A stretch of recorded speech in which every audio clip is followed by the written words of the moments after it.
Para sa taong bayan, lalo na sa bahagi ng religious group na Kingdom of Jesus Christ o KOJC, iba ang tatak Duterte pagdating sa paglilingkod at pagbibigay ng serbisyo para sa bayan. Kamakailan lang ay tiniyak pa nga ni Vice President Sara Duterte na ang pamilya nito ay laging nandyan para sa mga Pilipino. Hindi ko lang alam kung hanggang kailan nandyan ang suporta ng taong bayan, pero kami, for all eternity, yung pamilya namin nandito para sa taong bayan.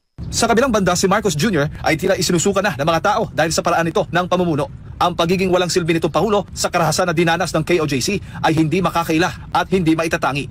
Di ba nga hanggang ngayon ay tikom ang bibig ni Marcos Jr. sa dinanas ng religious group sa mga abusadong men in uniform simula noong June 10 kung saan walang awa nilang nilusob ang mga compounds ng KOJC at sinaktan ang mga ilang miyembro ng grupo kabilang na ang mga katutubo kung saan ang ilan sa mga ito ay namatay pa nga dahil sa trauma at heart attack. Ayon sa grupo bilang mga Pilipino, karapatan natin ang manawagan para sa pagbaba ni Marcos Jr. I agree with VP that we deserve better. The government is designed for the people and of the people.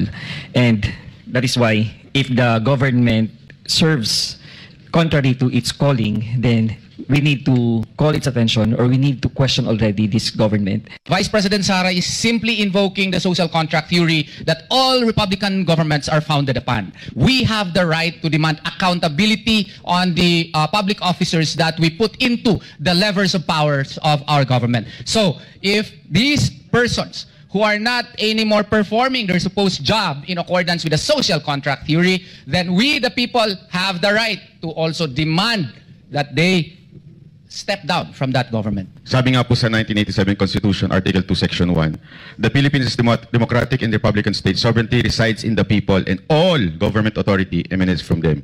Let's exercise this power, this authority. Tayo po dapat ang boss, ika nga. Panawagan pa kay Marcos, bumaba na ito sa pwesto bago pa magkaroon ng ikatong people power. Marcos Jr., spare yourself of another people power that will drag you down from power.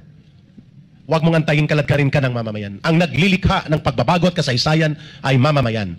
Mapapabilis ang pagbabago at pagkilos ng mamamayan if they are led by a respectable, dignified leader na hindi ambisyuso at walang vested interest para ibangon ang tamang direksyon ng tamang pamamahala sa bansang ito.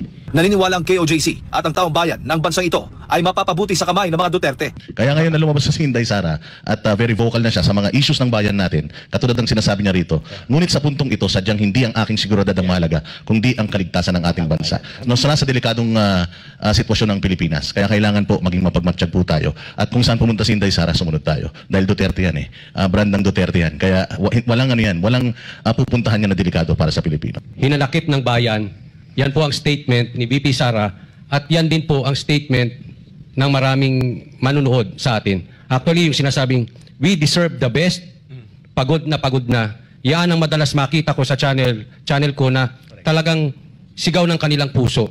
Kaya napapanahon itong statement ni VP Sara, pero higit sa lahat ng mga sinabi ni VP Sara, yung strong statement behind it. Ready na po si VP Sara, antay-antay lang po tayo, we are right on schedule. Nagsasalita na po ang Agila. Marcos resigns!